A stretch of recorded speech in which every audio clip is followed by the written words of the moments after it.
الشيطان الرجيم بسم الله الرحمن الرحيم وعلى الذين يطيقونه فدية طعام مسكين فمن تطوع خيرا فهو خير له وأن تصوموا خير لكم إن كنتم تعلمون شهر رمضان الذي أنزل فيه القرآن هدى للناس وبينات من الهدى والفرقان فمن شهد منكم الشهر فليصم ومن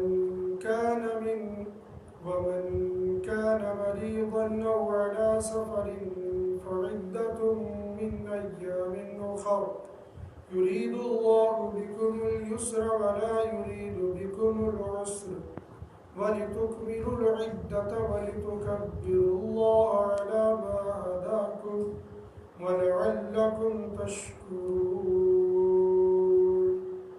ترجمہ وعلى الذين اور ان لوگوں پر یطیقونہ جو اس کی طاقت رکھتے ہیں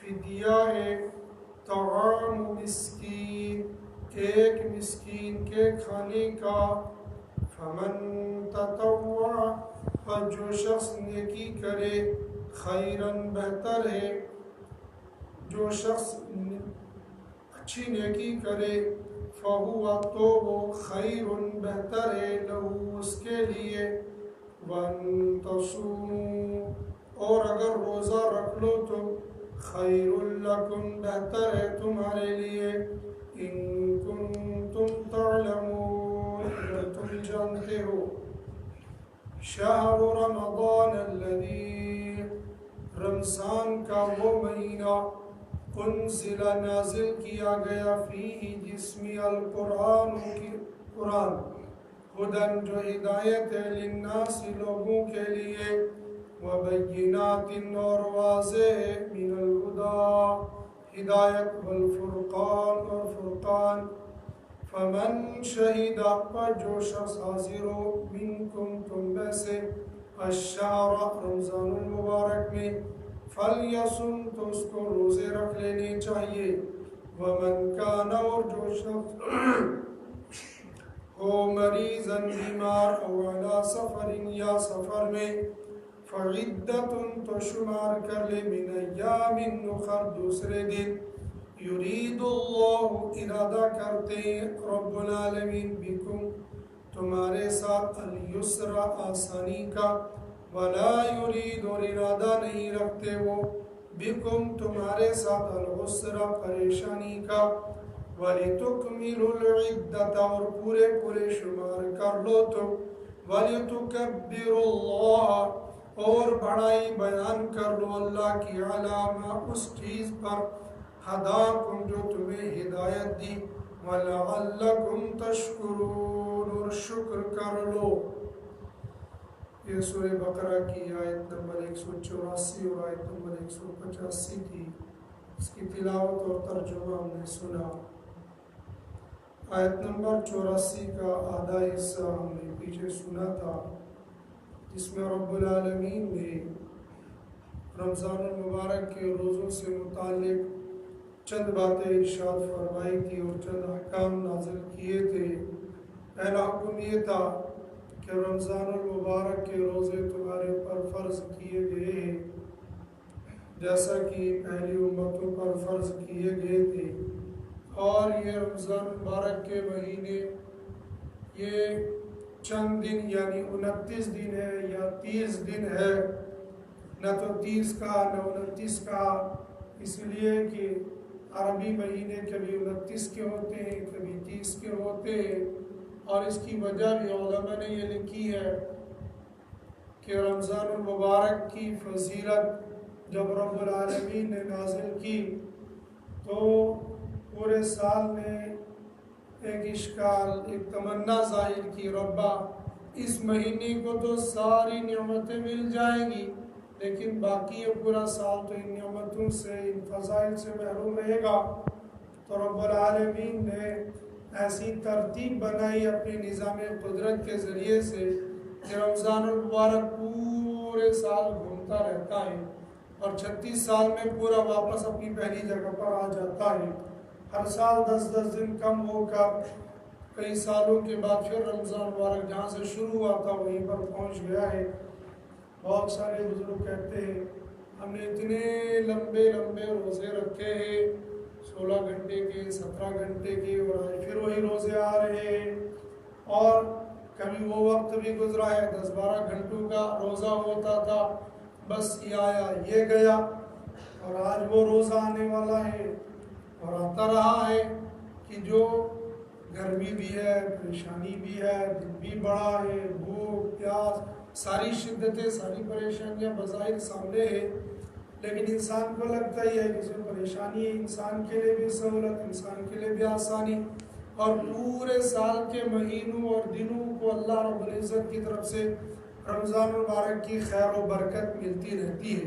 فرمایا ایام معدودات۔ اب اگر اس مہینے میں کوئی آدمی سفر میں چلا جائے یا بیمار ہو جائے تو اس کو کیا کرنا چاہیے؟ شریعت نے اس کو رخصت دے دی۔ شروع میں چونکہ اتنی عادت نہیں تھی پورے مہینے میں مسلمانوں کو روزہ رکھنے کی، اس لیے شروع میں یہ ان کو ڈھیل دی گئی تھی، اجازت دی گئی تھی کہ اگر تم سفر میں بھی نہیں ہو، بیمار بھی نہیں ہو، پھر بھی روزہ رکھنے میں دشواری ہو رہی ہے تو روزہ چھوڑ دو۔ روزہ چھوڑ کر کیا کرو؟ اس کے بدلے میں فدیہ دو۔ لیکن ہمارے علماء کے سلسلے کے بہت بڑے، بلکہ جنہوں نے ہندوستان کے اندر حدیث کا سلسلہ شروع کیا ہے، انہوں نے لکھا ہے، شیخ عبدالحق محدث دہلوی رحمۃ اللہ علیہ، انہوں نے لکھا ہے کہ یہ اس کے بارے میں نہیں ہے کہ روزہ رکھنے کی طاقت رکھتے ہو پھر بھی روزہ نہ رکھو تو فدیہ دو، اس کے بارے میں نہیں ہے، بلکہ یہ آیت وَعَلَى الَّذِينَ يُطِيقُونَهُ فِدْيَةٌ طَعَامُ مِسْكِينٍ، اور وہ لوگ جو طاقت رکھتے ہیں اس کی تو وہ فدیہ دے ایک مسکین کے کھانے کا۔ وہ فرماتے ہیں کہ اس میں صدقۃ الفطر کی کا وجوب ہے، جو ہم روزہ کا صدقۃ الفطر دیتے ہیں، فطرانہ دیتے ہیں، اس کا حکم اس آیت کے اندر ہے۔ لیکن دیگر مفسرین نے لکھا ہے کہ اس میں شروع کے احکام کے متعلق حکم ہے کہ اگر مسلمان روزہ رکھنے کی طاقت رکھتے پھر بھی نہیں رکھتے تو ان کو چاہیے کہ فدیہ دے، لیکن بعد میں یہ حکم ختم ہو گیا ہے، منسوخ ہو گیا ہے۔ اب تو ہر طاقت والے کو، اور جو مسافر نہ ہو، مقیم ہو، بیمار بھی نہ ہو، تندرست ہو، اس کو روزہ ہی رکھنا ہے، روزے کے علاوہ کوئی اور چارہ کار نہیں ہے۔ فدیہ ویدیہ سے کام چلے گا نہیں، نہ امتحان کا بہانہ چلے گا، نہ دن بڑے ہونے کا بہانہ چلے گا، اور نہ یہ بہانہ چلے گا اللہ نے ہمیں مال دیا ہم فدیہ دے دیں گے، ایک کے بدلے میں دو، دو کے بدلے میں تین، بلکہ تم یہ کہتے ہو 3000 ہم آپ کو 30,000 کا فدیہ دے دیں گے، معاف نہیں۔ شریعت کہے گی 30,000 نہیں، 30 لاکھ بھی دو، تب بھی رمضان کا حکم تمہارے پر رمضان کا حکم ہی رہے گا، وہ اس سے بدلے گا نہیں۔ ہاں کسی آدمی نے روزے نہیں رکھے غفلت کی وجہ سے تو بعد میں اس کے ورثہ اس کا فدیہ دے دے، کنہیں رب العالمین اپنی فضل و کرم سے معاف کر لے، وہ الگ بات ہے، لیکن جب تک بندہ ہٹا کٹا تندرست ہے اور جانتا ہے روزہ میرے اوپر فرض ہے، اس کو روزہ ہی رکھنا ہے۔ اور پھر جو روزے دار اللہ نے ان کو مال بھی دیا ہے ان کو صدقۃ الفطر بھی دینا ہوتا ہے، اور صدقۃ الفطر کی مقدار ہوتی ہے 1 ساغ، یا تو گیہوں دیتے، یا جو دیتے، یا کھجور دیتے، یا گیہوں کا آٹا دیتے ہیں، اور اس کی قیمت مختلف اوقات میں مختلف بنتی ہے، جو رواج اس علاقے کا اس شہر کا ہوتا ہے وہ دے دی جاتی ہے۔ لیکن ہمارے یہاں ایک رواج بنا ہوا ہے، بس گیہوں یا گیہوں کے آٹے کی قیمت معلوم کی جاتی ہے، وہ بنتی ہے 50، 45، 40، بس اسی پر روٹین چلی ہوئی ہے۔ نہیں، شریعت نے جہاں کہا تم صدقۃ الفطر گیہوں دو، وہیں یہ کہا کہ تم جو بھی دو، تم کشمش دو، تم کھجور دو، اور یہ گیہوں تو کم ہے وہ ڈبل دینی ہوتی ہے اور اس کی قیمت بنتی ہے. اگر کشمش لے لیں گے وہ بنتی ہے 700-800، اور اگر اچھے سے کھجور لے لیں گے وہ بنتے ہیں 700-800. تو ضروری نہیں ہے کہ بندہ 100 پر ہی اکتفا کرے. جن لوگوں کو اللہ نے مال دیا ہے ان کو صدقۃ الفطر کشمش کے حساب سے دینا چاہیے یا کھجوروں کے حساب سے دینا چاہیے. اور جو لوگ روزہ نہیں رکھ سکتے بیماری کی وجہ سے یا سفر کی وجہ سے، ان کو فدیہ دینا ہے، اور اللہ نے مال اچھا دیا تو ان کو بھی چاہیے کہ وہ کھجور اور کشمش کے ذریعے سے وہ رمضان المبارک میں معلوم کر لے ریٹ کیا ہے، تو اس حساب سے 3 کلو کھجور یا 3 کلو کشمش کی جو قیمت بنے گی وہ دے دے. اور ورنہ تو 1 کلو 633 گرام گیہوں یا گیہوں کے آٹے کی قیمت، لیکن وہ سستی ہے. وہ عام میڈیم لوگ جو ہیں ان کے لیے، جو مالدار ہیں اچھے لوگ ہیں تو ان کے لیے چاہیے کہ وہ کھجور یا کشمش کے ذریعے سے فدیہ بھی دے. فدیہ مریض اور مسافر اگر وہ لوٹ نہیں سکتا ہے تو مسافر تو عام طور پر لوٹ کے واپس آ جاتا ہے، اور بیمار بھی وہ بیمار جس کو ٹھیک ہونے کی امید نہ ہو وہ فدیہ دے دے گا، ورنہ وہ روزہ ہی رکھنا چاہیے. اور صدقۃ الفطر ہم سب لوگ دیتے ہی ہے، تو اس میں وہی کوشش کرنی چاہیے کہ زیادہ سے زیادہ دینا چاہیے، یعنی کشمش یا کھجور کے حساب سے. لیکن اگر گیہوں یا گیہوں کے آٹے کے حساب سے بھی دیں گے تو بھی چلے گا. وَعَلَى الَّذِينَ يُطِيقُونَهُ فِدْيَةٌ طَعَامُ مِسْكِينٍ، اور جو لوگ اس کی طاقت رکھتے ہیں، روزہ رکھنے کی طاقت رکھتے ہیں. جمہور مفسرین نے کہا کہ پھر بھی لا یصوم، روزہ نہیں رکھتا ہے تو فدیۃ طعام مسکین، ایک مسکین کا کھانا دے. لیکن شیخ عبداللہ محدث دہلوی رحمۃ اللہ، شیخ ولی اللہ محدث دہلوی رحمۃ اللہ علیہ نے فرمایا کہ نہیں، یہ صدقۃ الفطر دینے کا حکم ہے. فمن تطوع خیرا فهو خیر اللہ. پھر رب العالمین نے ترغیب دیا اگر تم مسافر ہو، بیمار ہو، کچھ بھی ہو، لیکن اس کے ساتھ اگر تم روزہ رکھ لو تو بہتر ہے. فمن تطوع خیرا، جو شخص نیکی کرے گا تو وہ بہتر ہے اس کے لیے. وان تصوموا خیر لکم، اور نیکی کی تفسیر کی کہ تم سفر میں ہو، آسانی ہے تو روزہ ہی رکھ لو، بہتر ہے. بیمار ہے لیکن ایسا بیمار ہے جو روزے کو برداشت کر سکتا ہے تو روزہ رکھ لے. خیر لکم، تمہارے لیے بہتر ہے. ان کنتم تعلمون، اگر تم جانتے ہو. تو رمضان المبارک کی آگے تشریح کی، اوپر حکم تھا مطلق، یا ایھا الذین آمنوا کتب علیکم الصیام کما کتب علی الذین من قبلکم لعلکم تتقون. اب رمضان کی فضیلت رب العالمین بیان کریں. رمضان ہے کیا؟ شہر رمضان الذی انزل فیہ القرآن، رمضان المبارک کا وہ مہینہ ہے جس میں قرآن کریم کو نازل کیا گیا. آسمان سے 4 کتابیں، تورات، انجیل، زبور، قرآن، یہ چاروں کی چاروں کتابیں رمضان مبارک کے اندر ہی نازل ہوئی ہے. 24 رمضان، 13 رمضان، 5 رمضان اور 27ویں رمضان. بعض نے کہا قرآن کریم بھی 24ویں رمضان کو نازل ہوا، بعض نے کہا کہ 27ویں کو نازل ہوا. کون سی ڈیٹ کو نازل ہوا صحیح تاریخ اللہ جانتے ہیں، مختلف روایات ہیں.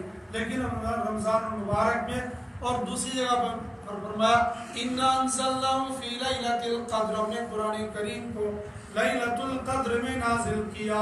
اور لیلۃ القدر کب تھی رب العالمین بہتر جانتے کب تھی، اس لیے کہ حدیث مبارکہ کے اندر کئی اقوال آتے ہیں. اس کے مشہور ہے 27ویں رمضان کو، لیکن ضروری نہیں کہ 27ویں ہی رمضان کو. 21، 23، 25، 27، 29 یا 22، 24، 26، 28 اور 30 اس میں بھی ہو سکتی، طاق میں بھی اور جفت میں بھی. لیکن مشہور یہ کہ طاق راتوں میں شب قدر ہوتی ہے. تو ان شب قدر اور رمضان المبارک میں اللہ پاک نے قرآن کریم کو نازل کیا ہے، جس کو ہم ہر سال بہت تفصیل کے ساتھ رمضان المبارک میں سنتے رہتے ہیں. قرآن کیا ہے؟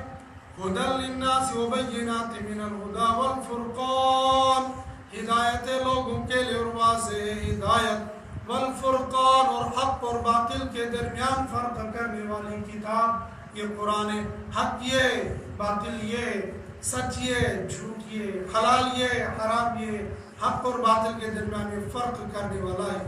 فمن شہد منکم الشہر فلیصم، یہ جو پیچھے آئی تھی وَعَلَى الَّذِينَ يُطِيقُونَهُ فِدْيَةٌ طَعَامُ مِسْكِينٍ.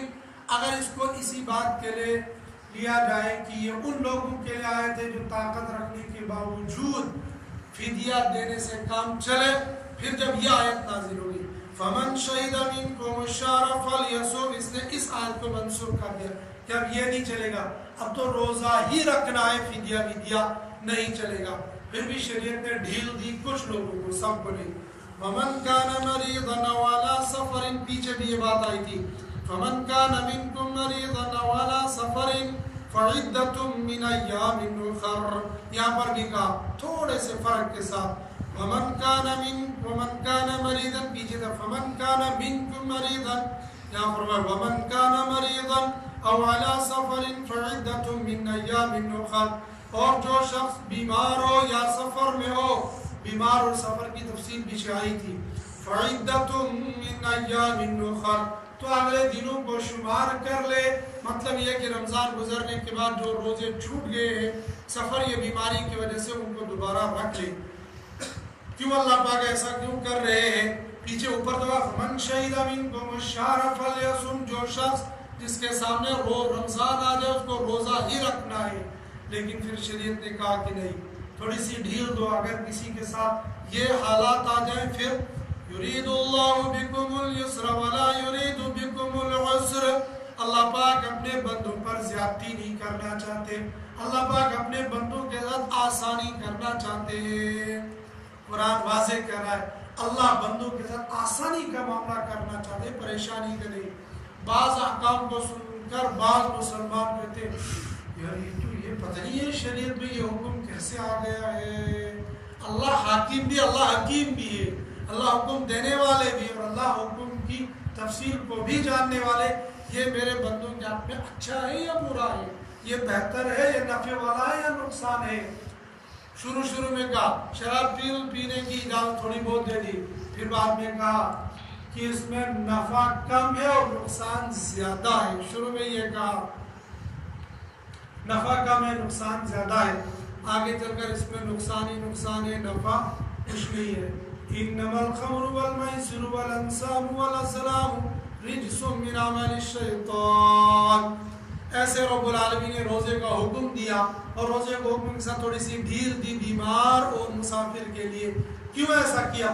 یرید اللہ بکم اليسر ولا یرید بکم العسر.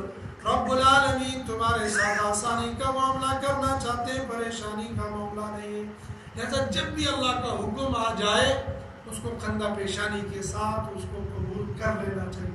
ہاں میں اس کو پورا کا پورا کما حق کو پورا کر سکوں یا نہ کر سکوں وہ سوال دیگر ہے، لیکن اللہ کا امر ہے، اس میں خیر ہی خیر ہے، اس میں شر کوئی نہیں ہے، اس میں بھلائی ہی بھلائی ہے، اس میں برائی کوئی نہیں ہے.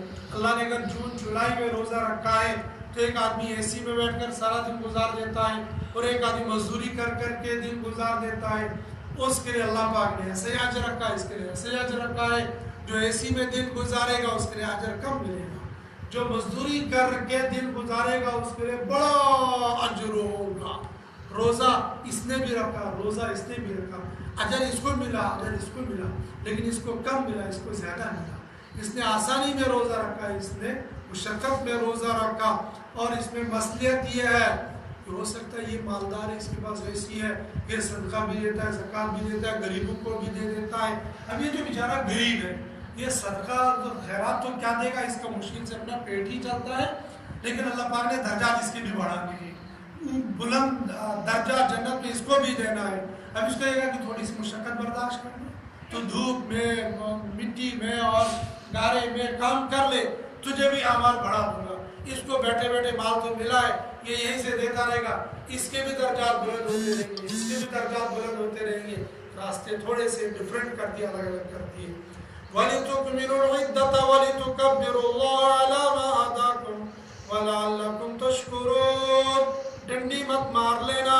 وَلِتُكْمِلُوا الْعِدَّةَ، بعد میں جب تم نے روزے رکھ لے ہوں گے تو پورے رمضان میں بھی پورے، رمضان کے بعد بھی پورے رکھ لینا. اور پھر اس کے ساتھ ساتھ اللہ کی بڑائی بیان کر لینا، ذکر ہو، نماز ہو، تراویح ہو اور دیگر اعمال جو رمضان کے ساتھ ساتھ ہے. اللہ کی بڑائی بیان کر لینا، وَلِتُكَبِّرُوا اللَّهَ، اور اللہ کی بڑائی بیان کر لینا، اللہ کا شکر ادا کر لینا۔ کس بات پر؟ بڑائی اس بات پر نہیں بیان کر لینا میں نے روزے رکھ لیے، جون جولائی کے روزے میں نے بڑا کمال کیا، نہیں، علامہ ہداکم، اس بات پر کہ اللہ نے تجھ کو ہدایت دی۔ اگر اللہ تجھے ہدایت نہیں دیتا تو تیرے پتہ نہیں کتنے پھر رہے ایسے ہی، ان کو اللہ نے توفیق نہیں دی اور روزے نہیں رکھ سکے، ان کو اللہ نے توفیق نہیں دی وہ تراویح نہیں پڑھ سکے، ان کو اللہ نے توفیق نہیں دی صدقہ خیرات دی۔ تجھے یہ سارے کام کرنے کی توفیق ملی، لیکن کس کی جانب سے؟ خود سے۔ میں بہت بڑا عالم ہوں، میں بہت بڑا حاجی ہوں، میں بہت بڑا نمازی ہوں، میں بہت بڑا پیسے والا ہوں، تجھے یہ تک نہ علامہ ہداکم، تیرے اللہ نے تجھ کو ہدایت دی، اس لیے اللہ کی بڑائی اس پر بیان کر لینا ہے۔ وَلَعَلَّكُمْ تَشْكُرُونَ، اور شکر بھی کر لینا ہے۔ شکر کیسے؟ ایک تو زبان سے ہوتا ہے کہ اللہ تیرا شکر ہے، ایک عملی شکر ہوتا ہے، پیسے کا شکر اللہ کے راستے میں لٹا دو، جان کا شکر یہ ہے کہ اللہ نے جان دی ہے تو روزے رکھ لے، اور اللہ نے جان دی ہے رات کو لمبا سا قیام کر لے، بلکہ چھوٹی چھوٹی راتوں میں ایمان والوں کو چاہیے رات بھر عبادت میں گزار دے۔ رات یکسوئی کی ہوتی ہے، کوئی دھندا نہیں، کام نہیں، ٹینشن نہیں، پریشانی نہیں، رات گزار دے عبادت میں، اور دن کو گزار دے عبادت میں بھی، اور کچھ معاش میں گزار دے۔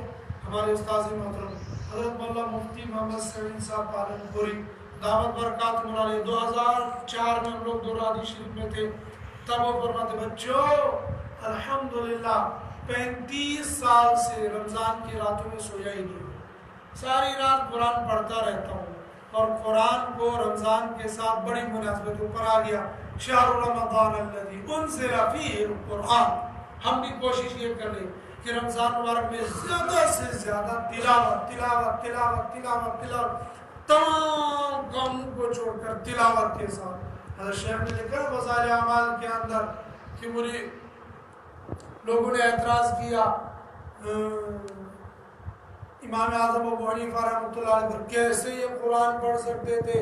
حضرت شیخ کا اپنا عمل تھا، حضرت شیخ نے خود اپنے عمل کو تو نہیں لکھا ہے لیکن مریدین کے عمل کو لکھا ہے کہ جب حکم دے دیا کہ سال خالی رمضان میں قرآن پڑھنا ہے، کسی نے جب ڈاک آ گئی، کسی نے کہا 15 بار، کسی نے کہا 20 بار، کسی نے کہا 30 بار، کسی نے کہا 35 بار۔ دیکھو آج بھی لوگ ایسے موجود ہیں جو ایک دن میں ایک قرآن پڑھ لیتے ہیں، الحمدللہ موجود ہے۔